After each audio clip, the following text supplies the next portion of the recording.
സംസ്ഥാനത്ത് കോവിഡ് വ്യാപനം നടക്കുകയാണ്. ഈ കോവിഡ് വ്യാപനത്തെ സംബന്ധിച്ച് ഗവൺമെന്റ് ഇതുവരെ വ്യക്തമായിട്ടുള്ള ഒരു കാര്യവും പറഞ്ഞിട്ടില്ല. ദേശീയ തലത്തിൽ ആരോഗ്യ മന്ത്രാലയം പറഞ്ഞിരിക്കുന്നത് രാജ്യത്ത് നടക്കുന്ന 1800 ചില്ലാൻ കേസുകളിൽ 1600-ലധികം കേസുകൾ കോവിഡ് റിപ്പോർട്ട് ചെയ്തിരിക്കുന്നത് കേരളത്തിലാണ്. 4 മരണമുണ്ടായി. ഇന്നലെ 111 കേസുണ്ടായി. ഇന്നലെ ഒരു മരണമുണ്ടായി.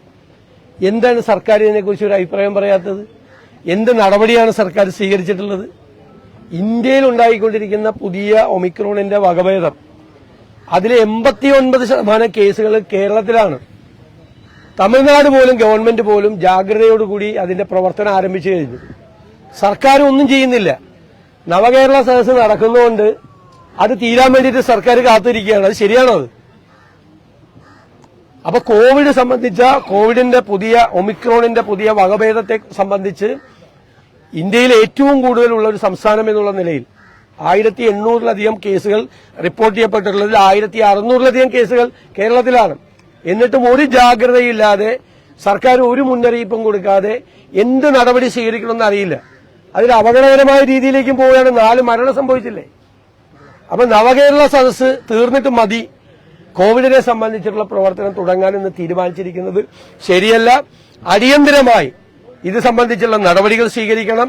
ജനങ്ങൾ പരിഭ്രാന്തിയിലേക്ക് പോകുന്നതിന് മുമ്പ് കൃത്യമായ മുന്നറിയിപ്പുകളും കൃത്യമായ നടപടികളും ആരംഭിക്കണം എന്നാവശ്യപ്പെടുകയാണ്. താങ്കൾ ചോദിച്ച ചോദ്യം മുഖ്യമന്ത്രിയുടെ വലിയ തമാശയാണ്. മുഖ്യമന്ത്രി ഇപ്പം ധർമ്മം പറയാൻ തുടങ്ങിയിരിക്കുന്നു. ഇന്നലെ മുഖ്യമന്ത്രി പറഞ്ഞത് കരിങ്കൊടി കാണിക്കുമ്പോൾ ആരെങ്കിലും അക്രമം നടത്താൻ ഇറങ്ങി പുറപ്പെടുവാന്നാണ് ചോദിച്ചിരിക്കുന്നത്. ഇദ്ദേഹം തന്നെ പറയണത് കരിങ്കൊടി കാണിച്ച സ്ഥലങ്ങളിലെല്ലാം പോലീസ് ക്രിമിനലുകളെ കൊണ്ടും ഗുണ്ടകളെ കൊണ്ടും കരിങ്കൊടി കാണിച്ച പാവം കുട്ടികളെ മുഴുവൻ അടിച്ച് തല്ലിക്കൊല്ലാൻ ശ്രമിച്ച മുഖ്യമന്ത്രി, അതിന് ആഹ്വാനം ചെയ്ത മുഖ്യമന്ത്രി, ഇപ്പോ ഗവർണർ അതിനെതിരെ പ്രതിഷേധിച്ചല്ലാണ് പ്രശ്നം. ഗവർണർക്കെതിരായിട്ട് ആര് പ്രതിഷേധിക്കുന്നതിലും ഞങ്ങൾക്ക് യാതൊരു വിരോധമില്ല. പക്ഷേ SFIക്കാർ കരിങ്കൊടി കാണിച്ചു കഴിഞ്ഞാൽ അത് സമാധാനപരമായ പ്രകടനവും KSUക്കാർ കരിങ്കൊടി കാണിച്ചു കഴിഞ്ഞാൽ അത് ആത്മഹത്യാ സ്ക്വാഡും എന്ന് വകതിരിക്കുന്നുണ്ടല്ലോ, രണ്ടായി തിരിക്കുന്നുണ്ടല്ലോ. അതിൽ എന്തർത്ഥമാണുള്ളത്? പോലീസിലെ മുഖ്യമന്ത്രിയുടെ ഗൺമാൻ അടക്കമുള്ള ആളുകൾ ഉപയോഗിക്കാൻ പാടില്ലാത്ത ആയുധം ഉപയോഗിച്ചുകൊണ്ടാണ് പോലീസ് ക്രിമിനലുകളും ഗുണ്ടകളും KSUക്കാരെയും യൂത്ത് കോൺഗ്രസുകാരെയും ആക്രമിച്ചത്. പോലീസ് ആക്രമിച്ചു. പോലീസ് എങ്ങനെയാണ് SFIയുടെ സംസ്ഥാന സെക്രട്ടറിയെ കൊണ്ടുപോയത്? ചേർത്ത് വിളിച്ചു, മോനെ നീ വിഷമിക്കല്ലേ, നീ ബുദ്ധിമുട്ടല്ലേ എന്ന് ഒരു ഫീഡിംഗ് ബോട്ടിൽ കൂടി കൊടുത്താൽ നന്നായിരുന്നു. ഒരു ഫീഡിംഗ് ബോട്ടിൽ കൂടി കൊടുത്തു കഴിഞ്ഞാൽ കൊച്ചു കരയായിരിക്കാൻ വേണ്ടിയിട്ട്. അങ്ങനെയാണ് SFI സംസ്ഥാന സെക്രട്ടറി കൊണ്ടുപോയത്, ഇന്നലെ അറസ്റ്റ് ചെയ്ത് കൊണ്ടുപോയത്. ഒരു വശത്ത് ഇത് കാണിക്കുക, സ്വന്തം ആളുകളോട് സ്നേഹപൂർവ്വം പോലീസ് മോളെ കരയല്ലേ, മോനെ കരയില്ലേ, വിഷമിക്കല്ലേ, നീ എന്റെ കൂടെ വാ എന്നൊക്കെ പറഞ്ഞിങ്ങനെ കൊണ്ടുപോകുന്നു. ഈ നാട്യവും ഈ അഭിനയവും ഈ പ്രഹസനവും എല്ലാം കേരളത്തിലെ ജനങ്ങൾ കാണുന്നുണ്ട് എന്ന് ഈ മുഖ്യമന്ത്രി മറന്നുപോയി. 2 രീതിയാണ്. മറ്റേത് ക്രിമിനലുകളെ കൊണ്ട് പോലീസ് കസ്റ്റഡിയിലിരിക്കുന്ന ആളുകളെ തല്ലുക, മുഖ്യമന്ത്രിയുടെ എസ്കോർട്ടിൽ പോകുന്ന ആളുകളെ കൊണ്ട്. കല്യാശ്ശേരി മുതൽ പത്തനംതിട്ട വരെ നടന്നത് അതാണ്, ആക്രമമാണ് നടന്നത്. എന്നിട്ട് ഇതിനെ ന്യായീകരിക്കുക. അപ്പൊ ഞാൻ പറഞ്ഞല്ലോ, കരിങ്കൊടി കാണിക്കുകയോ ഏത് വിഷയം പറഞ്ഞാലും ഞങ്ങൾക്ക് യാതൊരു ഇതുമില്ല. 2 കാര്യങ്ങൾ എനിക്ക് സൂചിപ്പിക്കാനുണ്ട്. ഒന്ന്, ഞാൻ പറഞ്ഞു, ഈ ഗവർണർ സംഘപരിവാറിന്റെ ആളുകളെ യൂണിവേഴ്സിറ്റിയിൽ നോമിനേറ്റ് ചെയ്യുന്നതാണ്. അത് ഗവർണറെ കൊണ്ട് ചെയ്യിക്കുന്ന ആരാ? ഗവർണറുടെ സ്റ്റാഫിൽ ഒരാളുണ്ട്, സംഘപരിവാറുകാരൻ. ആ ആളെ നിയമിച്ചത് മുഖ്യമന്ത്രി പിണറായി വിജയനാണ്. അന്ന് ഗവർണറും മുഖ്യമന്ത്രിയും കൂടി ഒക്കെ ചങ്ങായിമാരായിരുന്നു. അന്ന് ഗവർണർ പറഞ്ഞ തിരുവനന്തപുരത്ത് അറിയപ്പെടുന്ന സംഘപരിവാർ നേതാവിനെ ഗവർണറുടെ സ്റ്റാഫായിട്ട് നിയമിച്ചു കൊടുത്തു. അന്ന് ഞങ്ങൾ എതിർത്താണ്, ചെയ്യരുതെന്ന് പറഞ്ഞാണ്. അന്ന് ഗവർണറും ആയിട്ട് ഒരുമിച്ച് ഗവർണറെ കൊണ്ട് നിയമവിരുദ്ധ പ്രവർത്തനം നടത്തുന്നതിന് വേണ്ടി ചെയ്യും. ഇപ്പൊ എപ്പോഴാ സംഘപരിവാർ ബോധം ഉണ്ടായത്, വിരുദ്ധ ബോധം ഉണ്ടായത്? കണ്ണൂർ യൂണിവേഴ്സിറ്റിയിൽ ഈ സഖാക്കന്മാരല്ലേ ഗോൾവാൾക്കറിന്റെ പുസ്തകം പഠിക്കണം, VD സവർക്കറിന്റെ പുസ്തകം പഠിപ്പിക്കണം എന്ന് കുട്ടികളോട് നിർദ്ദേശിച്ചതും പാഠ്യപദ്ധതിയിൽ അത് പെടുത്തിയതും ഈ CPM നേതാക്കളല്ലേ? അന്ന് ഇവരുടെയൊക്കെ സംഘപരിവാർ വിരുദ്ധത എവിടെ പോയിരുന്നു? ഇതൊരു നാടകമാണ്. കാരണം നവകേരള സദസ്സ് ജനവിരുദ്ധമായി, ജനങ്ങളാൽ വെറുക്കപ്പെട്ട മുഖ്യമന്ത്രിയായി ശ്രീ പിണറായി വിജയൻ മാറി. കേരളത്തിലെ ജനങ്ങൾ ഇത്രയും വെറുത്തൊരു മന്ത്രിസഭ ഈ സംസ്ഥാനത്തിന്റെ ചരിത്രത്തിലുണ്ടായിട്ടില്ല. അപ്പൊ ജനങ്ങളുടെ രോഷം മറച്ചു പിടിക്കാൻ വേണ്ടിയിട്ട് ഇത് ഡൈവേർട്ട് ചെയ്യാണ്, വിഷയം ഡൈവേർട്ട് ചെയ്യാണ്.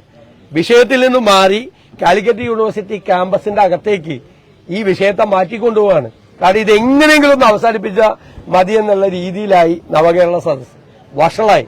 അത് മാറ്റാൻ വേണ്ടിയിട്ടുള്ള ശ്രമമാണ് നടക്കുന്നത്. മുഖ്യമന്ത്രി എപ്പോഴും പറയുന്നത് എന്റെ ഗവൺമെന്റ് ആരെയും ആക്രമിച്ചിട്ടില്ല, ഞാൻ കണ്ടിട്ടില്ല എന്നാണ്. ഇപ്പൊ വാർത്താ സമ്മേളനം നടത്തുമ്പോഴൊക്കെ മുഖ്യമന്ത്രി പറയുന്നത് മുഖ്യമന്ത്രിയുടെ വാഹനം പോയിട്ട് അതിന്റെ പുറകെ വന്ന വണ്ടിയിൽ നിന്നല്ലേ ഇറങ്ങി വന്നത്. ഈ നാട്ടിലെ മാധ്യമങ്ങൾ മുഴുവൻ വിഷ്വലിലൂടെ കൊണ്ടുവന്നത് ഈ മുഖ്യമന്ത്രിക്ക് കാണാൻ പറ്റില്ലെങ്കിൽ എന്തിനാ പിന്നെ ആ കസേരയിലിരിക്കുന്നത്? എന്തിനാ കസേരയിലിരിക്കുന്നത്? ഇങ്ങനെ കള്ളം പറയാൻ വാ തുറക്കുന്നത് മുഴുവൻ കള്ളം പറയാൻ വേണ്ടിയിട്ടായല്ലോ കേരളത്തിന്റെ മുഖ്യമന്ത്രി. അദ്ദേഹത്തിന്റെ ഗൺമാൻ അയാളുടെ മുഖവും അയാൾ അടിക്കുന്നതും കൂടെ വന്ന സഫാരി സൂട്ടിട്ട പോലീസ് ക്രിമിനലുകളെ അടിക്കുന്നതും കേരളം മുഴുവൻ കണ്ടിട്ട് കാണാത്ത കേരളത്തിൽ ഒരാളെ ഉള്ളൂ, ഈ മുഖ്യമന്ത്രി മാത്രം. ഇദ്ദേഹം ഇങ്ങനെ കള്ളം പറയാ, അല്ല ഗൺമാൻ അടിക്കുന്നത്. മുഖ്യമന്ത്രി എങ്ങനെ കാണുന്നത്? മുഖ്യമന്ത്രിയുടെ വാഹനത്തിന്റെ കൂടെ പോകേണ്ട ആളാ ഗൺമാൻ. മുഖ്യമന്ത്രിയുടെ വാഹനത്തിൽ അല്ലാതെ മുഖ്യമന്ത്രിയുടെ ബസ് കടന്നുപോയതിനു ശേഷം പുറകിൽ വന്ന വാഹനത്തിൽ നിന്ന് ഇറങ്ങി വന്നാണ് ആ ഗൺമാൻ അടിക്കുന്നത്. എല്ലാവരും കണ്ടതല്ലേ? ഇദ്ദേഹം മാത്രം കാണാത്തത്, ഇദ്ദേഹം മാത്രം കാണാത്തത്. ഇയാൾ ഏത് ലോകത്താണ് ജീവിക്കുന്നത്? ഏത് ലോകത്താണ് ജീവിക്കുന്നത്? KSUക്കാർ ഗവർണർക്കെതിരെ പ്രതിഷേധിക്കാൻ തയ്യാറാമോ? അല്ല, ഞങ്ങൾ UDF പ്രതിഷേധിച്ചിട്ടുണ്ടല്ലോ ഗവർണർക്കെതിരായിട്ട്. സംഘപരിവാറിന്റെ ആളുകളെ നോമിനേറ്റ് ചെയ്യുന്നതിനെതിരായി. ഞങ്ങളിപ്പോ KSUക്കാർ ഇപ്പൊ നവകേരള സദസ്സിനെതിരായിട്ടാണ് പ്രതിഷേധിച്ചുകൊണ്ടിരിക്കുന്നത്. ആ പ്രതിഷേധം നടക്കട്ടെ. UDFന്റെ നിലപാട് ശക്തമായി ഞങ്ങൾ പറഞ്ഞിട്ടുണ്ട് ഗവർണർ ചെയ്യുന്ന കാര്യം. അതിപ്പോ തുടങ്ങിയതല്ല. ഞങ്ങൾ ഗവർണർക്കെതിരായി. ഈ ഗവർണർ ഈ സംസ്ഥാനത്ത് ഏറ്റവും മോശമായിട്ട് സംസാരിച്ച ആരെക്കുറിച്ചാണ്? എന്നെക്കുറിച്ചാണ്. കാരണം ഗവർണറുടെ നടപടികളെ ഏറ്റവും ശക്തമായി വിമർശിച്ചത് കേരളത്തിലെ പ്രതിപക്ഷമാണ്. അന്ന് ഇവര് കെട്ടിപ്പിടിച്ച് നടക്കുകയായിരുന്നു, അങ്ങോട്ടും ഇങ്ങോട്ടും മധുരപലഹാരം കൊടുത്തുകൊണ്ടിരിക്കുകയായിരുന്നു. അതറിയില്ലേ? മുഖ്യമന്ത്രിയുടെ ഗൺമാൻ ആയുധം ഉപയോഗിച്ചാണ് താങ്കൾ പറഞ്ഞത്. എന്ത് ആയുധമാണ് ഉപയോഗിച്ചത്? ലാത്തിയല്ല, എന്ത് ആയുധം ഉപയോഗിച്ചത്? ലാത്തി അത് ആയുധമല്ലേ? പോലീസ് അത് ഉപയോഗിക്കുന്ന ആയുധമാണോ? പോലീസ് ഉപയോഗിക്കുന്ന ആയുധമാണോ അത്? പോലീസ് ഉപയോഗിക്കാൻ ഗൺമാൻ ഉപയോഗിക്കാൻ പറ്റിയ ആയുധമാണോ? താങ്കൾ പറ, ചോദിച്ച താങ്കൾ തന്നെ പറ. ഗൺമാൻ അതെങ്ങനെ? ഗൺമാൻ മുഖ്യമന്ത്രിയുടെ സുരക്ഷയാണ് വേണ്ടത്. മുഖ്യമന്ത്രി അല്ല, നാൽപ്പാടി വാസം അല്ലല്ലോ. ഇപ്പൊ പിണറായി വിജയനെ പറ്റിയല്ലേ പറഞ്ഞത്? അല്ലല്ല, പിണറായി വിജയൻ അല്ലല്ല, പിണറായി വിജയനെ പറ്റിയല്ലേ പറഞ്ഞത്? പിണറായി വിജയനെ പറ്റിയാണ് പറഞ്ഞത്. പിണറായി വിജയൻ പോയി കഴിഞ്ഞിട്ട് പുറകെ വന്ന വണ്ടിയില് ഗൺമാൻ വന്ന് വടിയെടുത്ത് അടിക്കാൻ അയാൾക്ക് എന്താ അവകാശം? അതിന്റെ പേര് ഞങ്ങൾക്ക് അറിയാം, അത് ഞങ്ങൾ നോട്ട് ചെയ്ത് വെച്ചിട്ടുണ്ട്. സുരക്ഷ എങ്ങനെ? പിണറായി വിജയൻ പോയി കഴിഞ്ഞിട്ടാണ് സുരക്ഷ പഠിക്കുന്നത്. അതാണ് മോനെ പഠിപ്പിച്ചു തന്നേക്കുന്ന ഗൺമാൻ.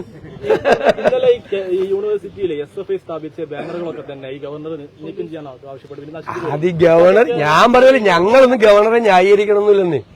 ഗവർണർ വേറൊരു നാടകം നടത്തുന്നു, SFI വേറൊരു നാടകം നടത്തുന്നു. ഗവൺമെന്റ് പ്രതിസന്ധിയിലാവുമ്പോൾ എപ്പോഴും ഈ ഗവർണറും മുഖ്യമന്ത്രിയും തമ്മിലൊരു പ്രശ്നം ഉണ്ടാവും. ഗവൺമെന്റ് വല്ലാത്ത പ്രതിരോധത്തേക്കും അത് കഴിയുമ്പോൾ വേറെ പോകും.